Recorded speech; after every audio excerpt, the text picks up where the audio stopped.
Hi, everybody. Here I am with another special guest. Yes, I'll say this every time. If she wasn't special, she would be a guest. Of course, everybody's special. So I have Catherine here today. I will ask her. She already knows to pronounce her name properly. But I decided to invite Catherine to be at the podcast because this is about people who work with languages from whatever perspective, and she works with language from a really, really amazing perspective. It's needed, it's necessary, it's amazing, it's philosophical, it's practical, it's everything at the same time. You probably have seen her post, her profile on LinkedIn. Yes, the source of truth, right? And at least the source of a lot of interesting people in our lives, for sure. At least I speak for myself. So I just decided to invite Catherine because obviously she's doing an amazing job in some pretty interesting projects that she has going on. But before we get into those details, let's just get to know Catherine a little bit because she has one of those stories like a full blown change or not. Maybe it wasn't such a radical change, but from one job to becoming a language worker, right? A translator, someone or a communicator, right? So let's see how that went. Thank you so much, Catherine, for being here. It's a pleasure to see you again. We've talked once, so it's great to see you again. Thank you so much for accepting. Thank you, Rita, for having me. I was really looking forward to this, and yeah, it's awesome to be here. And I never think that my story is special, but thank you for thinking that. uh, yeah, it's a pleasure to be here. Thank you. So you were working as a nurse for most of your life, right? Yeah, right. Of your adult So life. uh, actually, even as I was a kid, like my medical journey started very early. With the first doctor's toy when I was 3, but then I do remember that still. That was like a little, toolbox with doctor's toys. Hmm. Hmm. And my family, or my mom, I grew up with my mom and my grandma, and they started realizing that this was becoming kind of an obsession or a thing. Um, so they put me into the youth department of the Red Cross in Germany when I was 6. Oh. So I started learning medicine or first aid even when I wasn't at school. Like in Germany, we go to school when we're 7. Mm. So and that's where my medical journey really started. As soon as I could read, I started reading all the self-diagnosis books from my grandma. She used to have them lying around. And yeah, I went to formal training when I was 17, to nursing training. And then I never did anything else until I was 33 or 4, something like that. And then I was forced to change. A lot of things happened, and a lot of things changed in my life. Uh, we moved to Sweden, and I got some health conditions which prevented me from nursing, which was Oh. terrible at that time because I thought I couldn't do anything else than nursing. Hmm. Yeah. Yeah, and then I picked the Swedish language up very easily. And then my mother-in-law and my daughter, they said, "Why don't you do anything with languages?" Because I was lost. I was like, kind of, what am I going to do with my life, Hmm. if I can't nurse? And then I did that. Yeah, I started doing like proper courses and in Swedish, and did some translator courses and all this kind of stuff. Lots and lots of courses. I always did lots of courses and trainings. And and then slowly I progressed. I started wide, like I wanted to have all the doors opened. So my very first translation was actually fashion. And Oh. I'm not a fashionista. I'm not a fashionista. I'm not. I don't even know the German words. It was really hard and I sucked at it. Um, but I started realizing that I do need medicine in my life. And then I just kind of niched down further and further and Oh, went wow. into the medical translation business. Hmm. So when you were a nurse in the early beginnings, did you work in your own country? Did you have to already use foreign languages? Did you learn English because you were interested? Did you learn it because you needed to? How did the other languages that you know come into your life? Of course, Swedish was a bit later, and because you're there. But what about English, for example? I mean, it Yeah, just right. didn't occur to you, right? No, not Didn't. really. No, it's just like, of course, we learned English at school, Hmm. but I didn't. Yeah, you don't really. I know you don't really learn a language like to speak it fluently. And I met my husband very early, when I was 18, and when I was 20, we started doing some backpacking and traveling. And in Oh, preparation for that, I studied medical English. I did a medical English course but how come because, you were backpacking and you did medical English? well, What was oh, the yes, philosophy yes, behind yes. it? Sorry. Our plan was to go to New Zealand and to Uh-huh. Australia, and their language is English. So Right. uh, I wanted to work in my profession there because I'm one of Ah. those backpackers who already had some studies, who already had a, profession. Most backpackers don't go before they have their training. They used to Hmm. do school and then they go backpacking and then they don't Right. have any profession. So, but I Hmm. had a profession already, and Okay.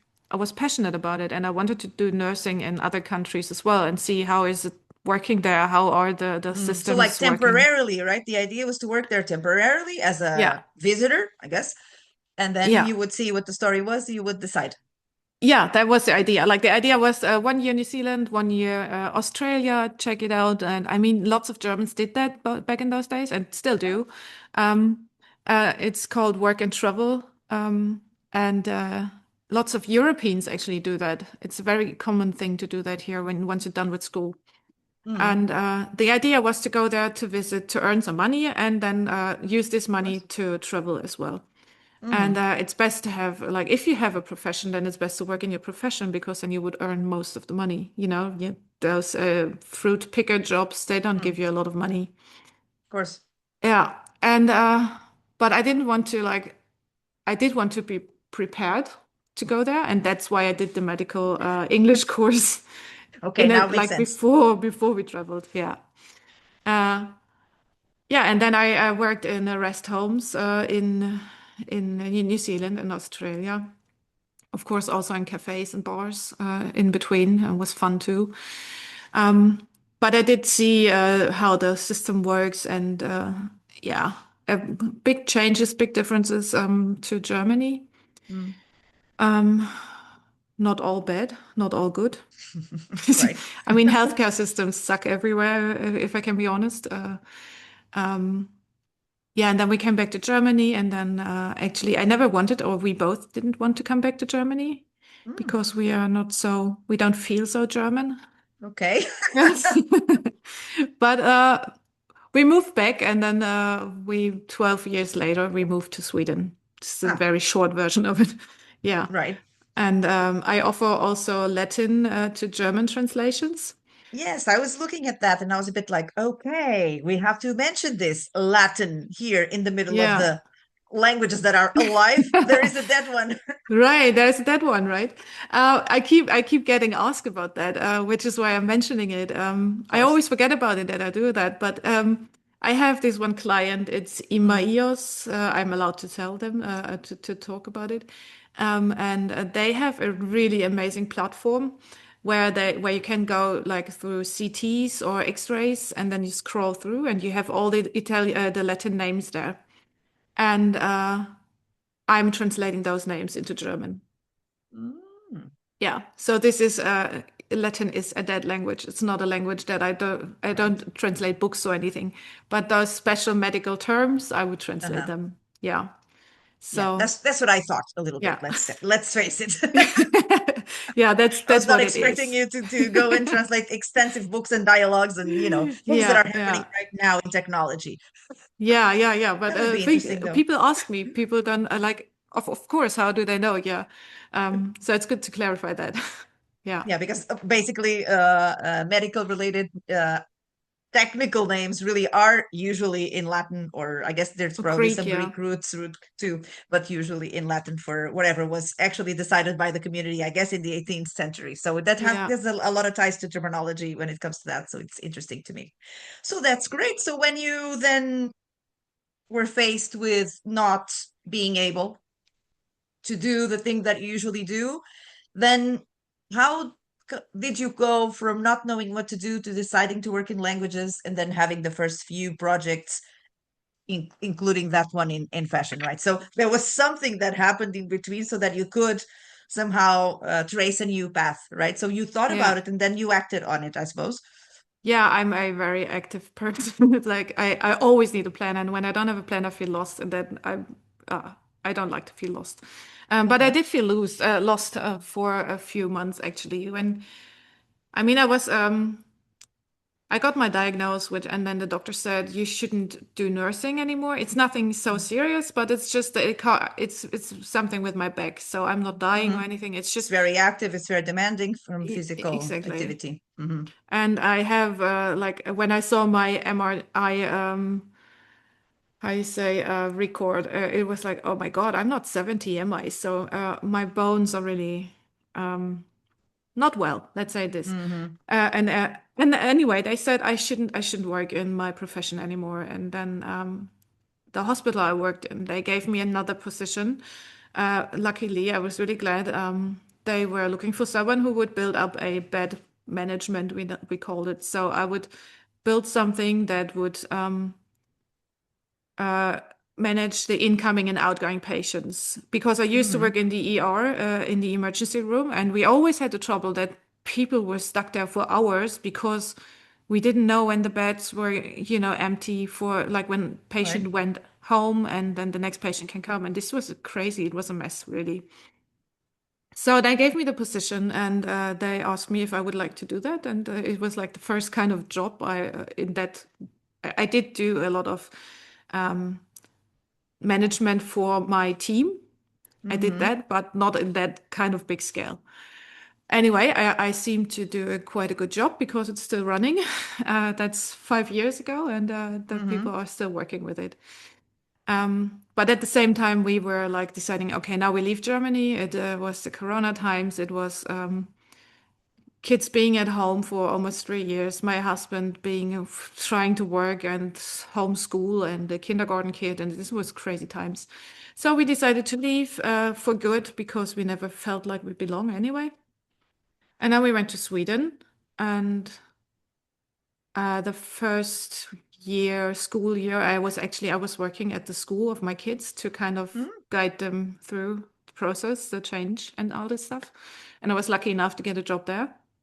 Wow. So yeah, I worked at the kitchen and as a here's say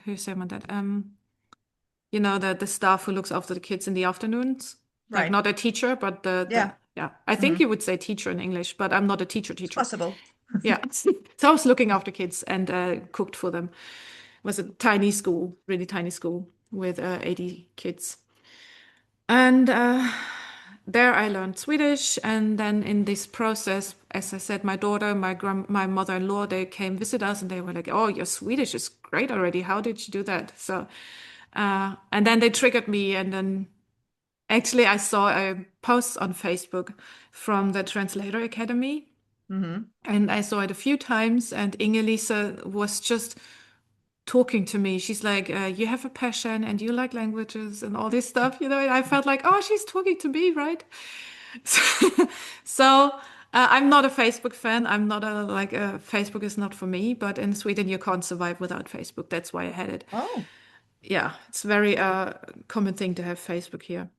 okay. And well, I went for the course and I felt very good prepared after the course and just started doing what they said I should do. And then I got my first clients and then it So grew. you like sent out your resume or CV to agencies. You Yeah. started that way, right? A classic approach, like any other person who's Yeah, I mean working in the the industry. Translator Academy they offered like what was in the price included was that you Mm. create your material like LinkedIn profile, your CV, a Oh, cover wow. letter, and all this stuff, and then you Uh-huh. can send it to them, and they will give you feedback on it. Evaluate. Mm. Yeah, so Wow. that was great. I had a really good team behind myself. So being completely new into the world of freelance translating. Yeah, and I just yeah, that's what I did. The catch-up effect. I don't know if you heard about it. I just sent out all the my CVs and all this stuff to all the agencies that I found, and in the beginning, I took what I got. I Mm-hmm. didn't look after the price really. I know people will hate me for that, but you have to start somewhere. Yes, of course. If I would do it again, I would probably go more for volunteer work, but by that Mm-hmm. time, I didn't had that as Yeah. an option in my mind. So Of course, anyway, you were not, so informed about how things work and all that. So you right. did a great job, right? Just, you did whatever crossed your mind so that you could evolve, right? It So, it, it worked. how so how did you go from that to actually being recognized as a professional in this specific medical, nursing, or life sciences field? Well, a lot happened in those. It's been only 2.5 years now. So I started a translator. I got my first translator jobs, and I got a real big job only 3 months after I started doing this. What was like, whoa, okay, an 8,000 euro job is like, I didn't even know you can earn that much money with translating. But okay, I got it. And then I always need new things. I can't do only one thing. I get bored very fast. Yeah. So I was more looking like, okay, I need more income sources and I don't want to do only translation, what is related. So I started writing and I went into the SEO, so search engine optimization Oh, writing, SEO. Yeah. SEO, yeah. And I met Maya, and Maya, she is a CEO instructor, or she works with a Mm-hmm. CEO, and I Yeah. call it CEO, SEO, sorry. SEO. Yes, I'm too lazy, so it's CEO. No. So anyway, she did that, and she was looking for volunteers who would try her course, which she set up. And she asked Mm-hmm. me if I want to participate, and I did, and I learned a lot. And then I had a personal lesson with her. Do you call it lesson? Well, we had a talk and we went through. Mm-hmm. I already had a website at this time, and she checked out my website and she's like, I had a picture like with a dress and a white collar, really strict face. My intention when I made the picture was I want to look serious. I want to Serious. take, yeah, I want to be taken seriously. And then she's like, you look like a lawyer on that picture. Uh, Nobody would think that you would be a medical translator. So if a translator, then maybe law. And I'm like, oh, right, okay. This was completely not what I intended. But she hit a few nerves, and I completely recreated my website and also started doing SEO on my website and started writing mm-hmm. blogs. And that's all thanks to Maya because she taught me so much and she gave me food for thoughts. Mm-hmm. Sure. And I started also in this process to more value my medical background because I didn't put that in the focus. I didn't want to be seen as a nurse. I wanted to be Mm, seen as a professional translator. right. But Maya really changed my mind setting, and she's like, "That is what you are, and why would you not want to be that anymore? Because Mm. I mean that's the core of myself." That's what's so particular about you, right? Right, right. And once I started doing this, and once I started positioning myself differently, then I felt also more well in this pair of shoes. It felt more Mm-hmm. like, oh yeah, that can be me. That's me. And then it grew and it grew, and my website grows and grows. And then MetTalks came. Um, I started doing Well, let's talk MetTalks. about it, right? Oh Because yes, it's like I started it, but what is it? yeah. So I met many many many really cool people along the way. Yes, I This know. is so I met Doris, and she's a Brazilian translator. Oh no, Mm-hmm. interpreter. Sorry, she's an Yes, yes, interpreter. yeah, no. Yeah, she's an You know, interpreter for sure. And she's just another wonderful person which crossed my way, and I don't know, it just kind of was a dynamic. She's like, yeah, what do you think? We should have like a platform to educate and to get people to talk about things and stuff. And out of this, we MedTalks was born, and also that became more and more professional. So is it a podcast? Is it blogs? It is something in between. It is, we have, I record it and it's a webinar because we have slides as well. We don't Mm-hmm. always use or need the slides. I have them, I like to have them Wow, as that's a a, first. no worries. Sorry. No worries.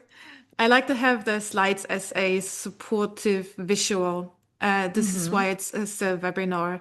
And but I do think about the whole podcast. People also often just listen to it. So on YouTube, it's listed under podcasts Mm-hmm. because it is often enough. But for example, after this call, we have another Met talk with Oi Party, and there we have some like the people joining. They will also share some slides. So it's Oh. something in between. Mm-hmm. I'll upload it on my website, and then you can see also the transcription Mm-hmm. nowadays because I was told it would be nice to have transcriptions. And thanks to my tool, that happens automatically. It's not Mm-hmm. 100%, but I can just upload it too and offer it. Yeah, unfortunately, Doris had too much to do in the journey, and now MetTalks is only me. But it's still good. I mean, I have I have such a list of guests I want to invite. Oh, Um, tell me about it. I know. It's like, oh my gosh, when? Right? I already have 16 people on my list for next year. Yeah, same. I just had another invitation today. I just found some guy. I'm like, yeah, I need to talk to you too. Yeah. And then it becomes a need, right? Oh, I need to talk to this person. So I totally get it. I totally get it. Absolutely. And it's So, always also educational for me, when I talk to the people. I mean, that's how it started. It's an educational platform and to mhm. get people together and network. And we connected with many really cool people. Yeah.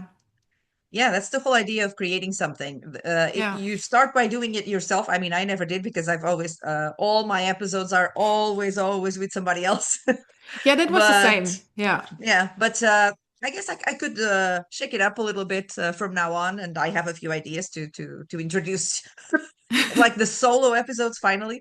But it's true that it's very good for us as hosts and people who think about it, who actually have this freedom of talking to people who have so many interesting things to say and to teach. And we're the Yeah. first ones to actually benefit from it. And then we just share it with everybody else. So I guess it's, it's our way of bringing things to the whole community with Yeah. also learning things ourselves. So talking about the community, I saw you because all of a sudden you are showing up on my feed all the time because of this other project that you have. So let's talk about it because I'm sure that everybody has seen it, or a lot of people have seen it, and it's so cool. So you did your medical, you became a full-blown medical translator, and then I guess you started focusing specifically on the way that institutions, professionals start talking to their patients in under many circumstances, particularly when we talk about cancer. And I guess, was this a focus before you started translating and being a communicator, or was this something that you realized once you've stopped working with the actual patients and you started thinking about it from a more communication oriented point of view? How did that happen, that specific focus? That is a very good question, actually. Um,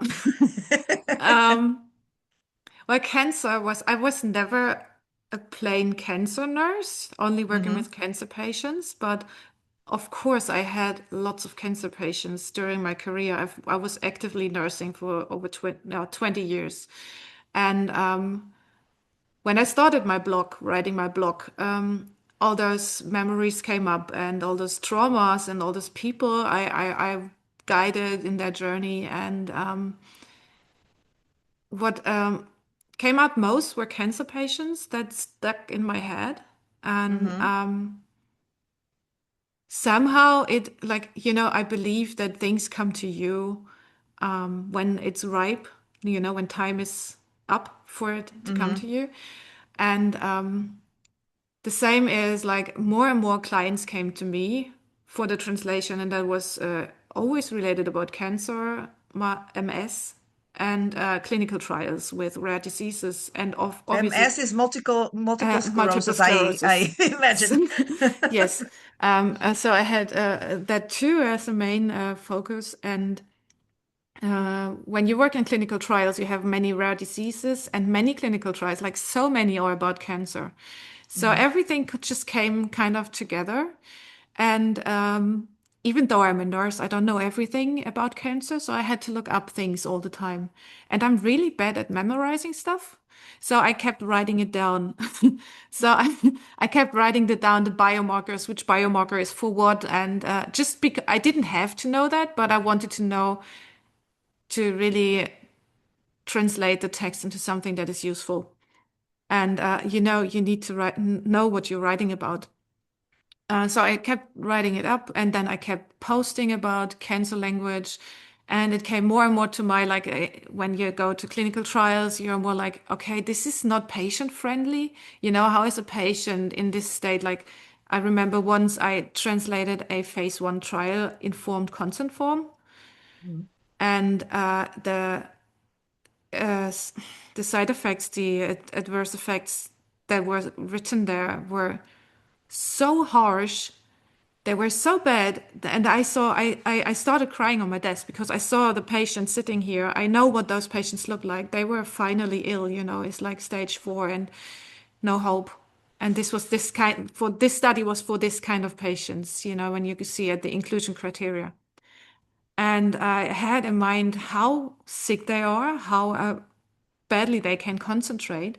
And it hit me like a train. It's like, no way, we can't write like this for patients, you know. And yeah, then cancer, I wrote it all up.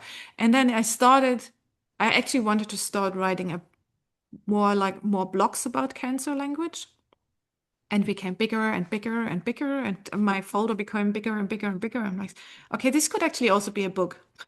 I Mhm. mean, this could be a guide for medical communicators to understand the cancer language because cancer is something that gets like more and more people become cancer. It raises the numbers raises. It's crazy, but also it's a big field that many medical communicators will deal with. Mhm. So I thought I share my knowledge. I share what I wrote down for myself. And while Mhm. doing this, it became more like, but patients also need to understand better what is going on because and then I started reflecting how was it when I was working as a nurse, and yes, I Mhm. was like the interpreter between the patient and the doctor always.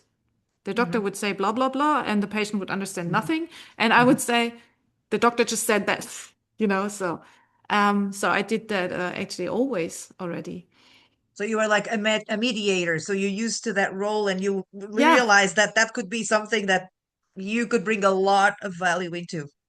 I at least I thought, why not, you know, why not try, why not write it down, and why not put it there. And then, as I said, it started to be something for my colleagues, but then I rewrote it like it's more for patients and their caregivers as well. Something that is Mhm. often forgotten is the caregivers, Mhm. the silent heroes. They are really. And then for medical communicators. So my book is structured.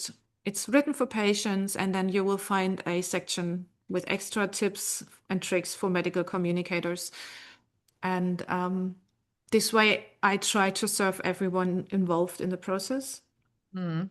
And speaking about serving, this is a voluntary project, right? So that's important to say. It's crazy. Yeah. I don't know. I put out the book. All right. I wrote the book.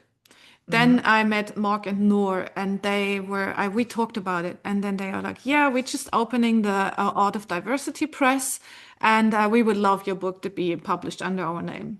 I was like, all right, great. Mhm. I didn't even publish it at that moment. You know, I was just still writing and talking about it. Mhm. And then we published it, and then I went to France this year in October and it was a convention for medical communicators, and I talked about the book. And wow, after this, there was this storm you mentioned on LinkedIn. People came and wanted to be a part of it. People were so involved and were so kind and saying, you know, we volunteer because this project is amazing and it helps people. And I'm still trying to get it all together. You know, it's so much happened in the last. It's only been 3 months now, yeah. Mhm. And I just wrote it down in preparation of this talk. We have 18 languages. Oh, wow, there was preparation for the talk. I'm glad someone did it. Yeah, I was like, I needed to get into the how to speak cancer thought. Where did it come from, and what does it actually? Because That's great. I was talking to Noor in the morning. It's like, so much happened. I can't even, you know, focus and put it all together. So I thought to Mm. reorganize my You have a head. bit of a timeline in your head so that you can Yeah, just put have things in like a red thread. boxes. Exactly. Yeah, and we are 33 people, translators and reviewers in this process so far. And there are still people coming and wanting to translate it in more languages, and they are all volunteers. And it's wow, it's a movement, really. It's I can't believe it, really, what happened.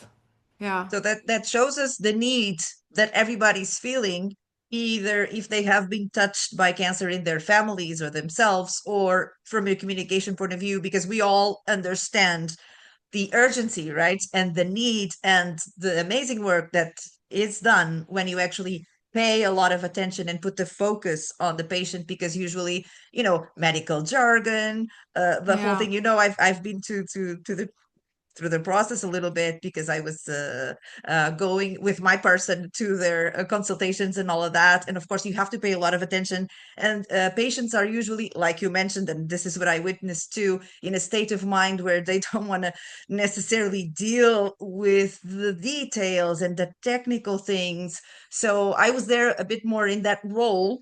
Right, not that I understand fully, because of course they were already digesting it for me, but still it was easier for me to process the information, to explain the information, not because of vocabulary, but because my mind was more available to Yeah. understand, because I was not the one, right, who was being talked about. So it is very, very important. I saw it firsthand. I see it every day. So I understand that this is really an unbelievable project, and I'm sure it will bring you a lot more amazing things, because this is what you deserve for, like, even being the mastermind Oh, behind the thank whole you. project, right? So I think it's one of the things that we have to spread the word about, because it's so, so relevant, and it just touches everybody. It doesn't matter who you are, because you are touched by this. And Yeah. also the thought that, not necessarily for this disease in particular. This disease is many diseases, right? Like it's many things. Yeah.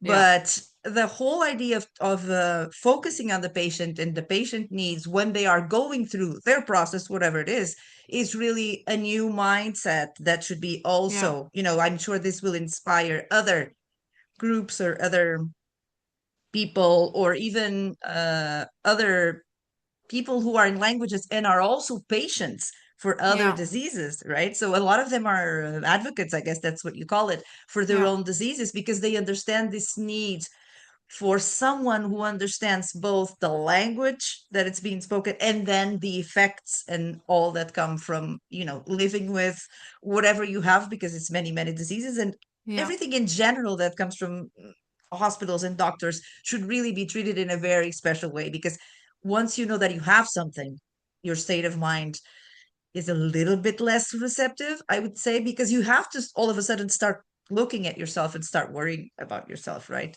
So I guess Absolutely. this is unbelievable, and there's maybe we will hear about other projects, and you will be the reference, I right? mean, Someone who to consult. yeah, I mean, absolutely. I am actually writing a second book now with Keith about clinical trials to make them more approachable for people who might join a trial, who want to Mhm. join, but it's just another sterile topic. It's just something that is not connected with the normal people, you know. Clinical Mhm. trials is like, you know, the sterile white walls. That's what most You people think have about in a mind. laboratory, right? Or Yeah, yeah, precis. And some frogs and mice and stuff. But uh, exactly.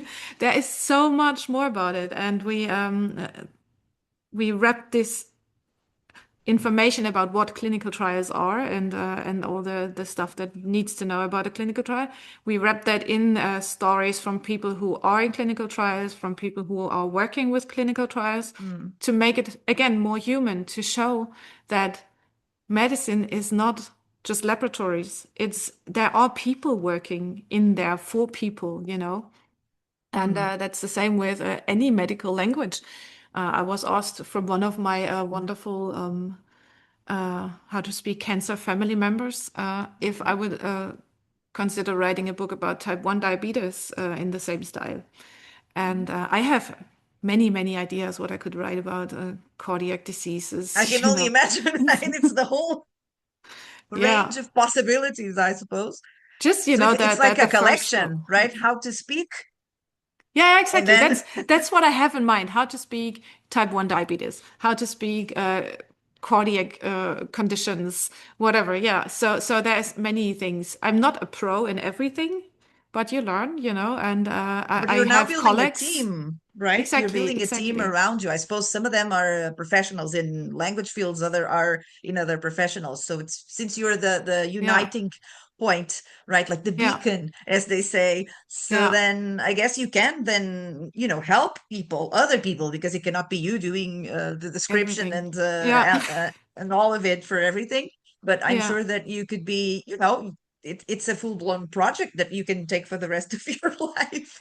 That's what it feels like. It's like a life's mission. It's like something, okay, that's it. That's what everything else wraps around. I do the translations in the clinical trials. I do the cancer translations. I do those projects. I do write blogs. I want to get more into my blog writing again. I haven't had time for that the past month. I But guess it it's easy is, for us involved in this industry and on LinkedIn and all of that. Like I told you before, I think there's lots of things you can do. I understand yeah, you're only one person, so other people need to join this team. And yeah. then one day maybe the structure will change and, it will be a bigger and bigger and bigger project because definitely the subject deserves it and you definitely Oh, deserve thank it. you. So sweet of you. Thank you. No, it's just a Yeah. fact.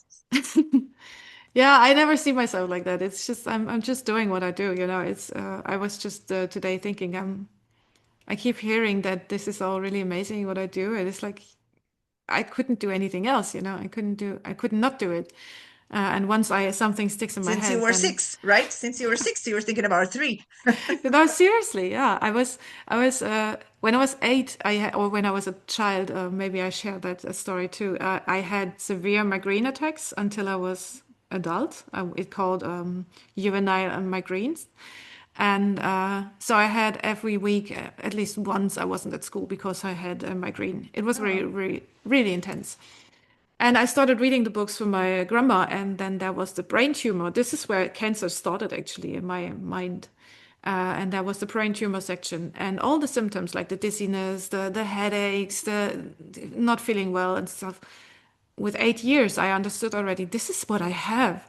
And I have a brain tumor, I know that. And that's also where my cancer fear, like I have quite a fear about getting cancer too. Hmm. And this is where it started. And back in those days, cancer was not curable. That's 30 years ago now. So it Hmm. was really bad, same as AIDS, HIV. It was a disaster, and my grandma wasn't very sensitive when it came to that because the news were on all the time. And I heard Hmm. terrible news about cancer and HIV and stuff. So when I was 10, I had my first presentation at school about HIV and Oh. cancer. So you see, there is a red thread in my life. So, and what I just realized today, actually, when I talked to Noor again, is that writing the book, creating this, I'm not just writing a book. You create something. The Hmm. drawings of my daughter in the book, and the poem of Noor in the book, and it's a thing, really. And so creating this book and really educating myself about cancer deeply also helped me to get from fear to knowledge to I'm not as, of course, I don't want to get cancer, but if I should get it now, I feel more equipped. I feel more like a Hmm. warrior having his sword. And this makes me feel much, much better. And even if that helps anyone in this point of view who hasn't been sick yet, or who hopefully never, but to take away the anxiety around it, that would Hmm. be something I would really be happy about because I feel it Yeah. myself. Everything we do, even if the goal is to share it with the world, like it's for us to begin with, Yeah, right? I guess yeah. this is inevitable and this is the way it should be because if it touches you, if it moves you, then it's the thing for you to do. So how can we actually get this book? Oh, you can get it on Amazon. We have Okay, it. that's easy. It's very easy. Yeah. Just type So in is it how to an speak audio cancer. book or is it a physical book or both or what is We it at have the moment? at the moment, yeah, the English book is at the moment available in print and ebook. Hmm. And then the Swedish version is in ebook, and the German version is an ebook version. They will get print ready in January sometime. Yeah. Hmm. So these three languages, and then just type in how to speak cancer Hmm. and or att tala om cancer or Krebs verstehen. Um, Well, that's not so Wahrheit ist easy. schwierig. But you know, I can share the links with you. Yes, please. And then you can add them because obviously it's a different page for all the books. I haven't really Right. figured out yet how to connect them because I just published them this week. So So if anybody knows, just I will give us figure a it out. hand over here. Yeah, or if anybody knows, you can contact me on LinkedIn. That would be great too. But I'm sure Noor knows, and Art of Diversity Press is a big help with all this stuff. And Very they are good. working on the print version now. Yeah. So, So oh, this is an amazing project. I thought we really had to talk about it. thank Let's you. talk about it from this perspective for now. I'm sure there will be others in the near Hopefully. future. Yeah. But so I thought everybody who doesn't know or who listens to the podcast or who comes across it, whatever, doesn't matter. All it matters is that people get to know about it because, of course, there's great value for anyone to actually look into this book. If you're more into terminology, there's a glossary there. You already told me, right? I was like, what? Yeah.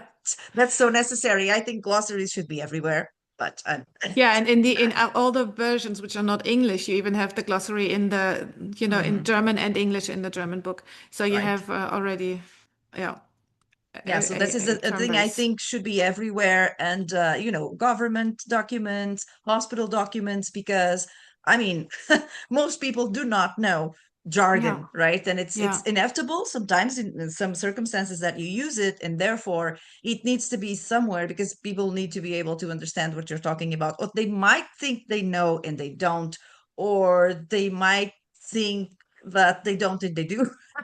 So having a yeah. glossary in many circumstances should write a blog about it because I am a firm believer in glossaries in all sorts of documents that people have access to and they're not so easy to understand.